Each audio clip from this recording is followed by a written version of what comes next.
歡迎各位。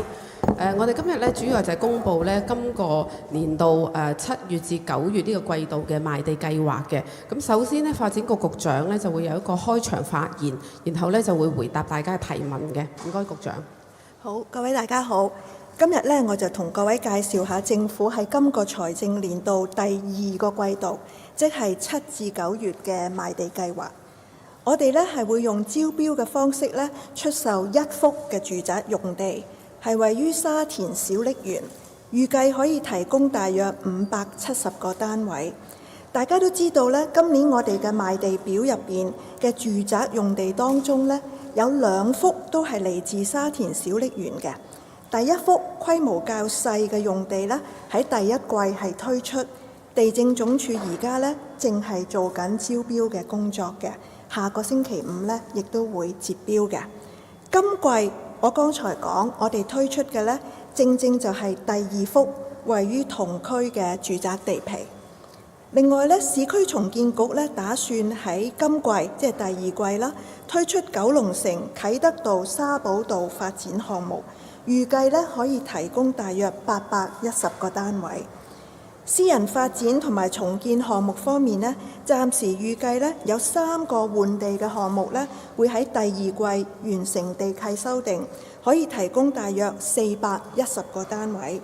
所以總的來說呢，計及我剛才講各方面嘅土地來源呢，今個年度第2季嘅私人房屋土地供應預計可以支持興建大約1790個單位。計埋今個年度第1季嘅供應呢，頭2季嚟自不同來源嘅私人房屋土地供應，預計合共可以提供大約4065個單位，係我哋今個年度供應目標。我哋嘅目標係13200個單位嘅土地啦，係呢個目標嘅大約30%。呢個數字呢，係仲未反映第2季度嚟自一啲無需要修訂地契個案嘅供應。因為呢一類嘅供應嘅數字呢，一般係會較後先有個統計嘅。咁工業用地方面呢，相信大家都留意到上個星期發展局有一個公佈，我哋將會爭取喺第2季推出洪水橋嘅用地。呢一幅用地嘅面積呢，係大約77000多平方米，即係接近8公頃。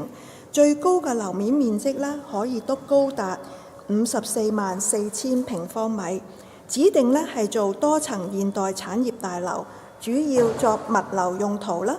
並會提供一定嘅樓面俾政府，作為協助受發展清拆影響嘅棕地作業。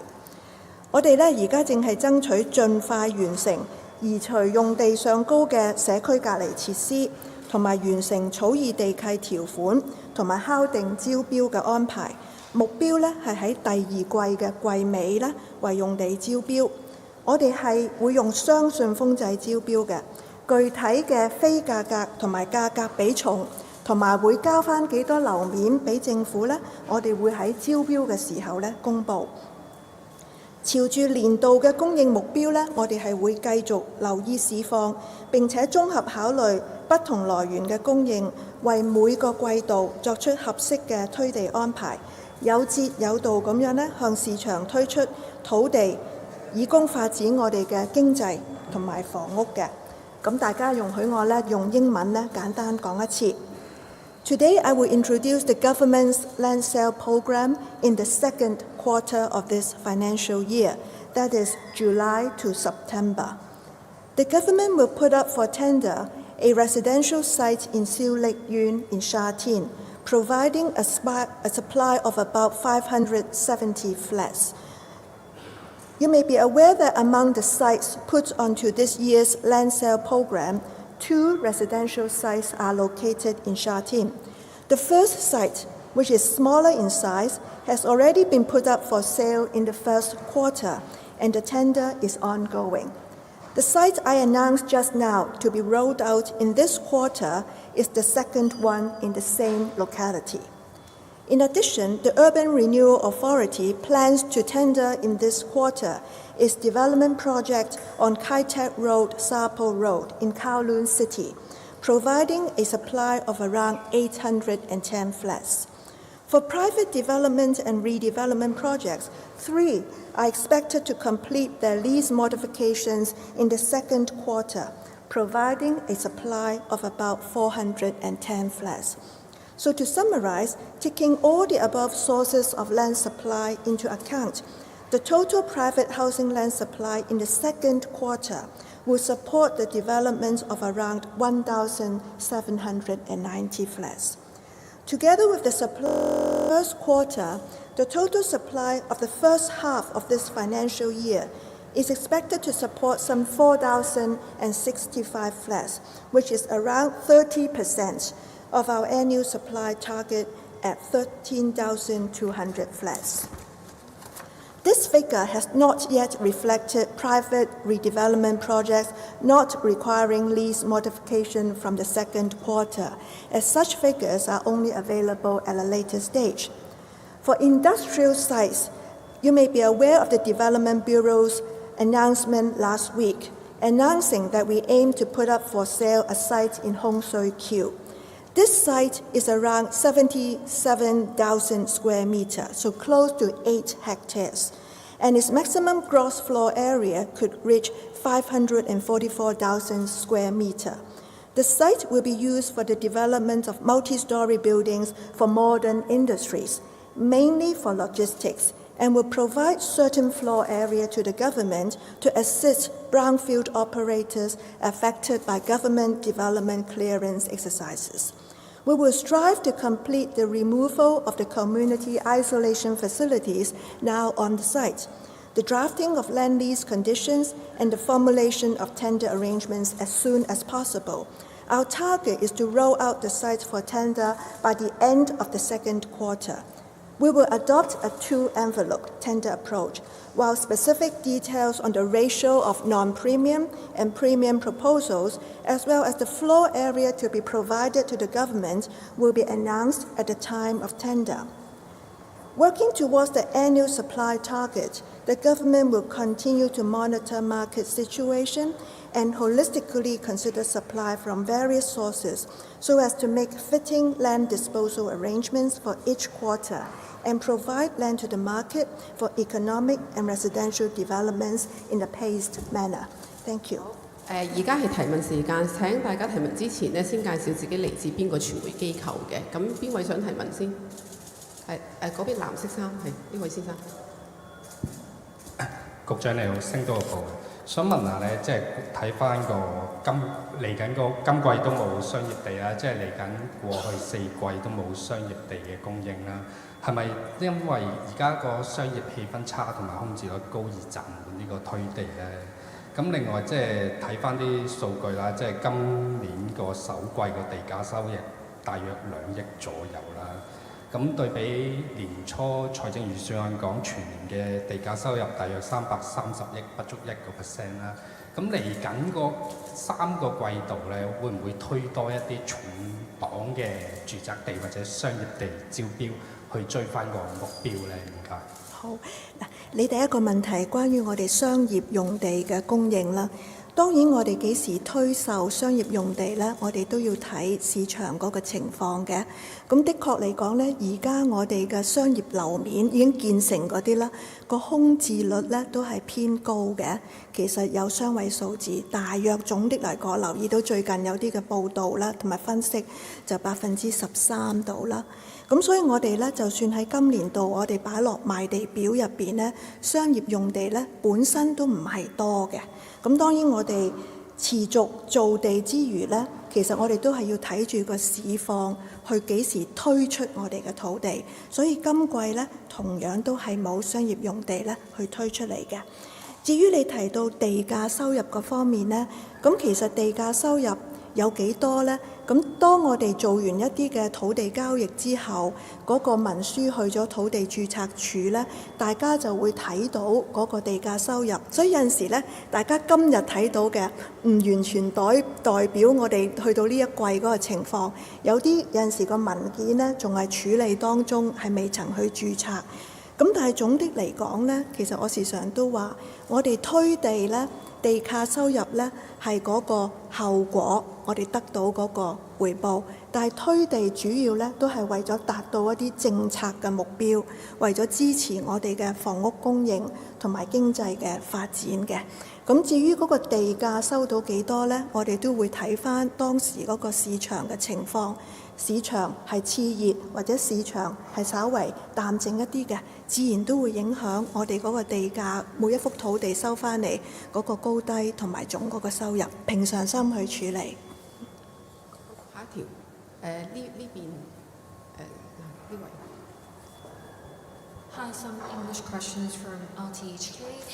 So for my first question, so far this year there's no successful tender for residential sites or was sold in the first quarter of this year. So is it that's why the government only sell one residential site in the upcoming quarter without putting up any residential sites on sale? And also just want to get, could you recap in English or what you have answered the reporter's question from Singtel, like the land sale income so far does not reach around like 1% of the government target. So what will the government do in the latter half of this year to try to reach the annual target of the land sale income? Thank you. All right. First of all, on your first question, I think it is not correct to say that we do not have a successful tender of residential site this year, because so far for the first quarter, we have rolled out one site for tender, also in Sha Tin, and the tender period is yet to close. It will close next Friday. So for that tender, it is ongoing. As to why we only roll out one site for tender in this quarter, which is the second quarter, another site in Sha Tin, I think in determining when and how many sites to roll out, we also have to look at the market situation. I think it is a hard reality that currently Hong Kong is still picking up in our economic pace. And while we have already put onto our land sale program for the year a total of 8 residential sites, we will also look at the market conditions in determining when to roll out each of those sites on the list. So having one site rolled out is a modest arrangement, but it is also a demonstration of the government's commitment to roll out our residential sites in a regular and paced manner. As regards commercial sites, it is also a hard fact that the vacancy rate for the commercial floor area in the economy is now on the high side. According to some recent statistics, it is around 13%. So, taking into account the market condition, we think we have a reason not to roll out commercial sites in this quarter. But still, as I have mentioned before, we will put on our land sale program, and we have done so, a number of commercial sites, and we will roll out the sites when we think it is a fit time to do so. 間小三嗰位男士。局長你好，信報嘅想問幾個問題，一個就關於頭兩個季度暫時嗰個土地供應可以起到嘅樓就可能得全年目標30%到啦。咁其實嚟緊仲有兩個季度局方有冇話諗住係用咩方法去追呢一條數咧？即係令到佢全年會唔會都係可以達到標啊？或者你哋個目標其實即係最新目標係點樣咧？咁另外都想問翻今嚟緊7至9月就淨係推小瀝源一塊地啦，咁啊同上一個季度一樣都係推翻同區地皮。其實點解要揀翻同區嘅地皮嚟推，而唔係可能揀翻一啲嚟其他區嘅，甚至係一啲可能以前推過流標嘅再推出嚟咧？即係點解揀呢幅啦？咁另外都想問翻關於多層產業大樓嗰啲用地嘅，即係元朗嗰幅就延遲咗個接標日期啊，延遲咗半年啦。咁其實洪水橋呢一幅，如果9月真係推到嘅話，你哋諗住嗰個招標期會大約幾耐到啊？咁另外就因為依家即係市場都有啲講法話，因為息口比較高啊，發展成本比較貴啊。咁元朗嗰幅其實個規模已經唔細嘅，咁洪水橋將來推嗰幅嗰個規模係甚至係以倍數計。其實你哋喺定嗰個價格嗰個要求嘅時候，會唔會個要求比起元朗嗰幅嗰個要求咁低？即係例如比重元朗3成，會唔會嗰個再低啲啊？咁其他要求有冇啲方向，即係可以透露一下？其實會係諗住點樣咧？好。其實有3組嘅問題啦。第一個呢，就係我哋而家如果2季夾埋呢，我方才提到，如果係講住宅土地嘅供應呢，我哋係全年嗰個供應嘅目標呢，大約3成。咁其實如果大家留意到我哋過去多年嘅情況呢，通常呢，我哋推地呢，如果政府推呢，都係有頭輕尾重一啲嘅現象嘅。咁如果係純粹係講2季嚟講呢，我哋過去呢一般都係4成啊、4成零啊咁樣嘅，唔會話頭重嘅。咁我估個中嘅原因係可以容易理解嘅，因為如果我哋房屋嘅用地呢，其實係嚟自唔同嘅途徑嘅，除咗政府推地呢，亦都係有私人嗰個土地嘅供應嘅。咁其實政府推地既然喺政府手上呢，我哋更好地可以用佢嚟作一個調節嘅作用啊！咁所以如果我哋遲啲一路往下去，今年假設如果私人佢哋現有嘅土地係去得多嘅，其實政府嗰度呢，我哋手上嘅土地我哋就可以用嚟調節啦。所以呢個頭輕尾重呢一個現象呢，係正常嘅。第二個呢，就係你問到點解我哋喺第2季都係推返沙田小瀝源呢個社區嘅土地呢？其實我哋正係睇到呢，因為沙田係一個已經好成熟嘅社區，而小瀝源呢一幅土地呢，其實佢都係嗰個配套呢係比較完善嘅。相對於我哋呢，譬如有一啲新發展區呢，可能我哋嘅發展商呢就更加比較揀擇啊。咁喺咁樣嘅情況之下，我哋如果而家推一啲比較係成熟啲社區嘅用地呢，其實對於我哋嗰個市場，我相信佢哋嘅歡迎度呢會高嘅。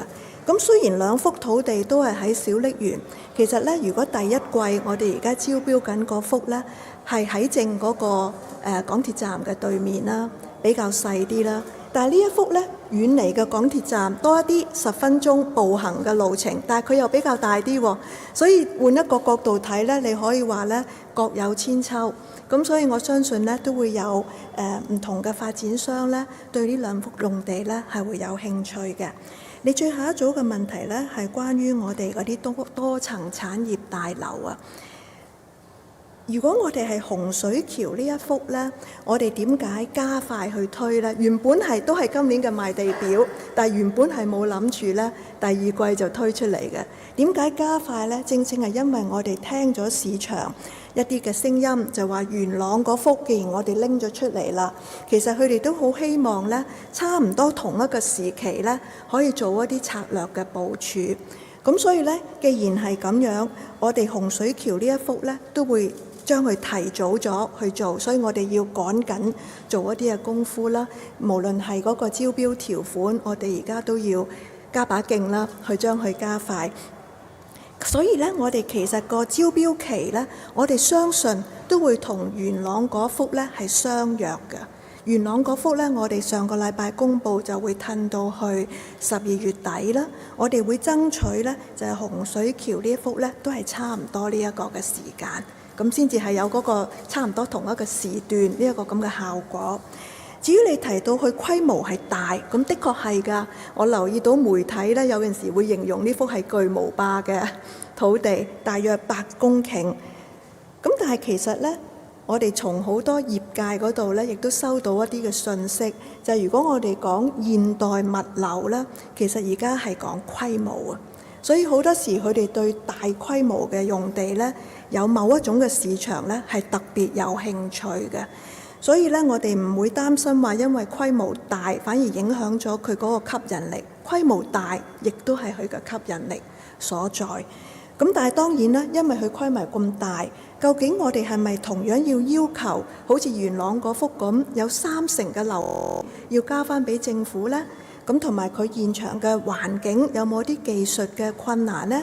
咁所以呢，我哋就住要交幾多層樓面俾政府，同埋嗰個計價同埋非價嗰個嘅要求個比重呢，的確我哋要再研判嘅。咁但係我哋9月招標嘅時候呢，就一定會公佈㗎啦。下一條係你呢位。局長你好，我係 Cable 嘅。想問一問呢，今季整體供應係1790貨啦，對比起第一季2275貨係少啦。係咪見到私人重建方面嘅進度比較慢啦？發展商補地價嘅進展係點樣啦？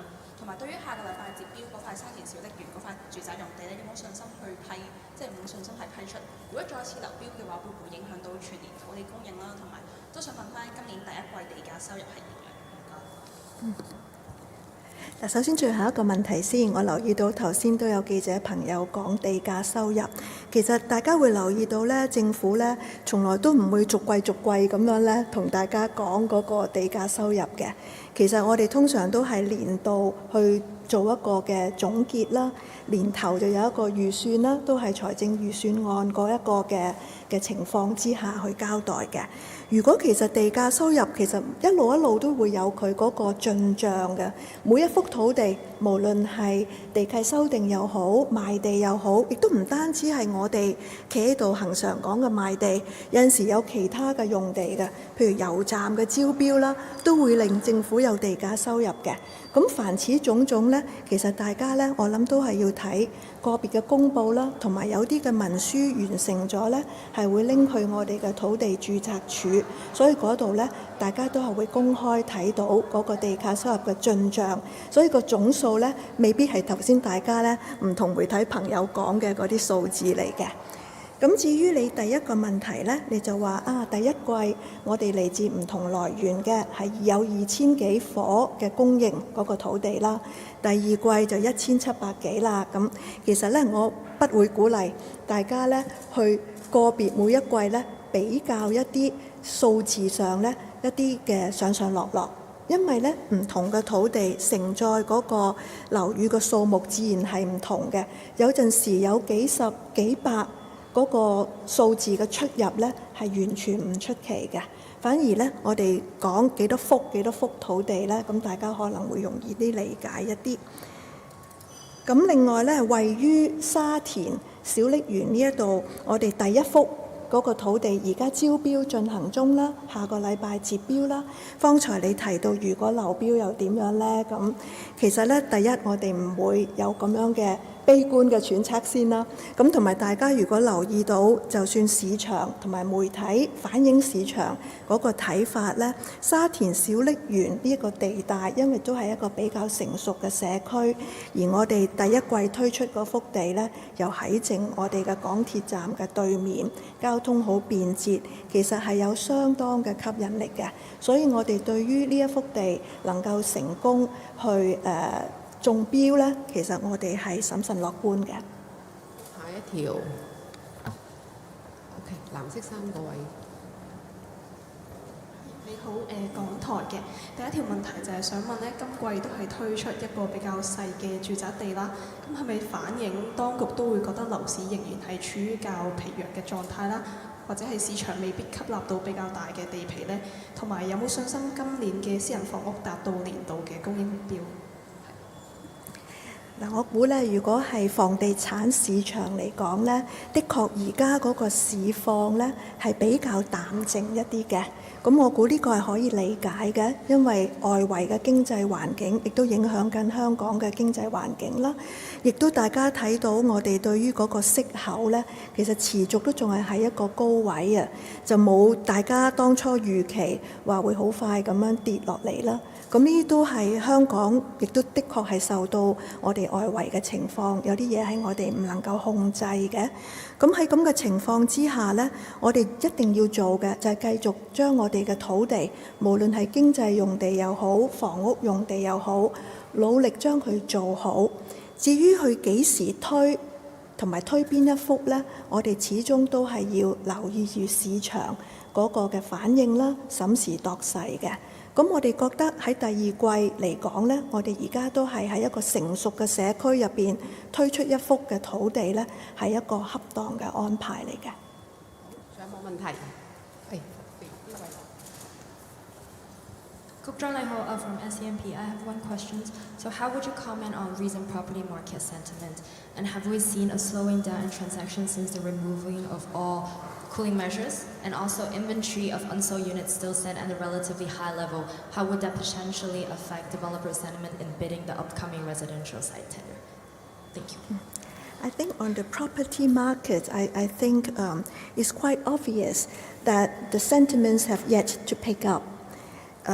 Basically because of the economic situation, both the external environment, the high interest rates, and the geopolitical issues will have an impact on our local economy. And it takes time for the property market to pick up, and that's understandable. And so under these circumstances, we take a prudent manner and roll out our sites in a paced manner. For this quarter, rolling out one residential site and also rolling out one quite large industrial site in Hong Shui Kiu to support our commitment to develop industries in the northern metropolis. So we think overall this is a balanced and prudent arrangement.